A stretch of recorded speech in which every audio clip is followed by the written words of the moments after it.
মুহতারাম হাজির, নাস্তিক বেঈমান আমাদের আদর্শ হৃদয় স্পন্দন নবী সাল্লাল্লাহু আলাইহি ওয়াসাল্লামকে গালি দেয়, তার নবী সাল্লাল্লাহু আলাইহি ওয়াসাল্লামের ভঙ্গচিত্র করে আমাদের ধর্মগ্রন্থ কোরআনকে নিয়ে কথা বলে তাদেরকে স্পষ্ট ভাষায় বলতে চাই, that all will be compromise but Allah and his messenger will never be compromise. সব কিছু নিয়ে আপোষ হতে পারে, কিন্তু আল্লাহ তাআলা ও তার রাসূলকে নিয়ে কখনো আপোষ হবে না, কখনো আপোষ হবে না, কখনো আপোষ হবে না। জামিয়াতুল ইসলামিয়া জান্নাতুল আফার সাহিত্য পরিষদ কর্তৃক আয়োজিত আজকের এই বর্ণাঢ্য বার্ষিক প্রতিযোগিতা অনুষ্ঠানের সম্মানিত সভাপতি, ন্যায়ের আসন অধিষ্ঠিত বিজ্ঞ বিচারক মন্ডলী, সুদক্ষ পরিচালক ও আমার সামনে উন্মিষ্ট সবুজ বাংলার প্রত্যন্ত অঞ্চল থেকে আগত মাদার আইমে দারুল উলুম দেওবন্দের সুযোগ্য উচ্চশী ছাত্র বন্ধুগণ, উপস্থিত সেনেদার, সম্মানিত আসাতিজা কেরাম, আমি সকলকে জানাই আমার অন্তঃস্থল থেকে মোবারকবাদ। আজকে আমার নির্ধারিত আলোচ্য বিষয় হলো নাস্তিকদের প্রগতিশীল ইসলাম বিদ্বেষ। এ সম্পর্কে সময় সংক্ষিপ্ত পরিসরে কিঞ্চিত আলোকপাত করার প্রয়াস চালাবো ইনশাআল্লাহ। সম্মানিত উপস্থিতি, প্রথমে আসুন আমরা জেনে যাই নাস্তিক কাদেরকে বলা হয়। নাস্তিক বলা হয় যারা আল্লাহ ও পরকালের অস্তিত্বকে অস্বীকার করে। প্রগতিশীল নাস্তিক তারা রাসূলুল্লাহ সাল্লাল্লাহু আলাইহি সাল্লামকে মরুভূমির ডাকাত করেছে, নাউযুবিল্লাহ। মা আয়েশা রাদিয়াল্লাহু তাআলা আনহাকে নিয়ে খারাপ ধারণা করেছে। শুধু তাই নয়, তারা আল্লাহর কুরআনকে নিয়ে, আমার ইসলামকে নিয়ে, আল্লাহর রাসূলকে নিয়ে, জান্নাতের নিয়ামতকে নিয়ে ঠাট্টা বিরোধ করেছে। এতে ইসলামের কোনো ক্ষতি হবে না, বরঞ্চ তারাই ক্ষতিগ্রস্ত হবে। এই জন্য কবি বলেছেন, ফালমুল খুফাশ লা ইয়াদুরু শামসা ওয়া আওয়াবুল কালবি লা ইয়াযিমুল বাদারা।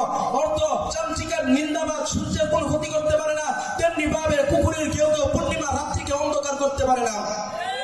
প্রিয় উপস্থিতি, নাস্তিকরা বলে কোরআনকে সংস্কার করতে। আমি বলবো, তোমাদের চরিত্রকে সংস্কার করো, তোমরা নিজেরা শুধরে যাও।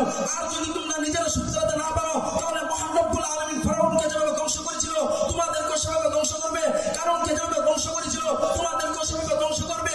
আবু জাহেলকে যেভাবে ধ্বংস করেছিল তোমাদেরকে সেভাবে ধ্বংস করবে। আবু লাহাবকে যেভাবে ধ্বংস করেছিল তোমাদেরকে সেভাবে ধ্বংস করবে। হে নাস্তিকের দল, তোমরা ভালো করে শুনে রাখো, আল্লাহ তাআলা ছাড়তেন কিন্তু ছেড়ে দেন না।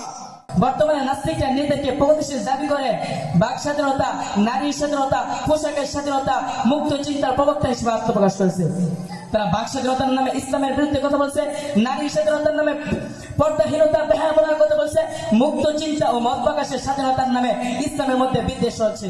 সাহাবায়ে কেরামের যুগে যদি কোনো ব্যক্তি আমার রাসূলকে নিয়ে কটূক্তি করত, যদি কোনো ব্যক্তি আমার রাসূলের সুন্নতের বিরুদ্ধে কথা বলতো, যদি কোনো ব্যক্তি আমার রাসূলকে নিয়ে গালি দিত, তাহলে তারা তাদের বিরুদ্ধে মোকাবেলা করতেন। কিন্তু বর্তমান জামানায় কিছু নাস্তিক বেঈমান রয়েছে যারা আমার রাসূলের সুন্নতের বিরুদ্ধে কথা বলে, যারা আমার রাসূলকে নিয়ে গালি দেয়, যারা আমার রাসূলকে নিয়ে বকাবকি করে, কিন্তু আমরা তাদের বিরুদ্ধে কথা বলার সাহস পাই না। কিন্তু আমাদের কর্তব্য ছিল, যে নাস্তিক বেঈমানের বাচ্চারা আমার রাসূলকে নিয়ে কটূক্তি করবে, যে নাস্তিক বেঈমানের বাচ্চারা আমার রাসূলের সুন্নতের বিরুদ্ধে কথা বলবে, যে নাস্তিক বেঈমানের বাচ্চারা আমার রাসূলকে নিয়ে গালি দিবে, তাদেরকে জুতার মালা গলায় পরিয়ে এই দেশ থেকে দেশান্তরিত করে দেওয়া।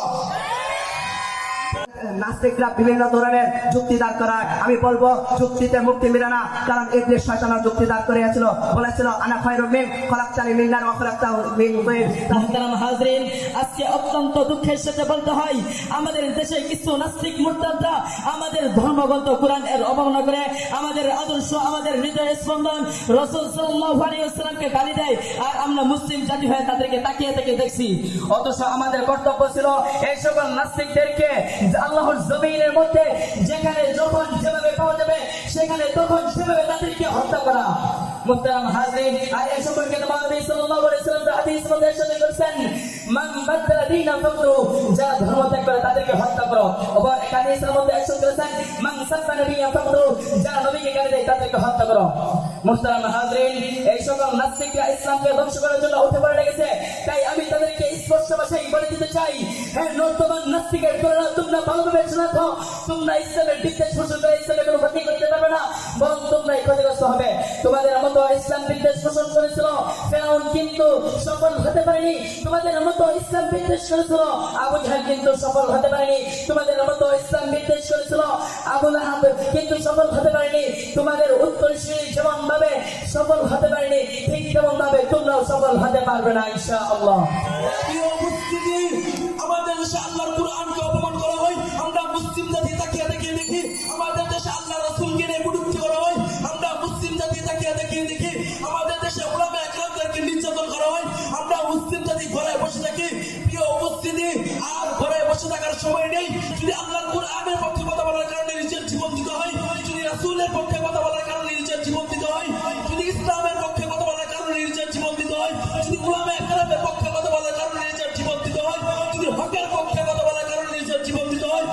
জীবন দিব, যদি রক্ত দিত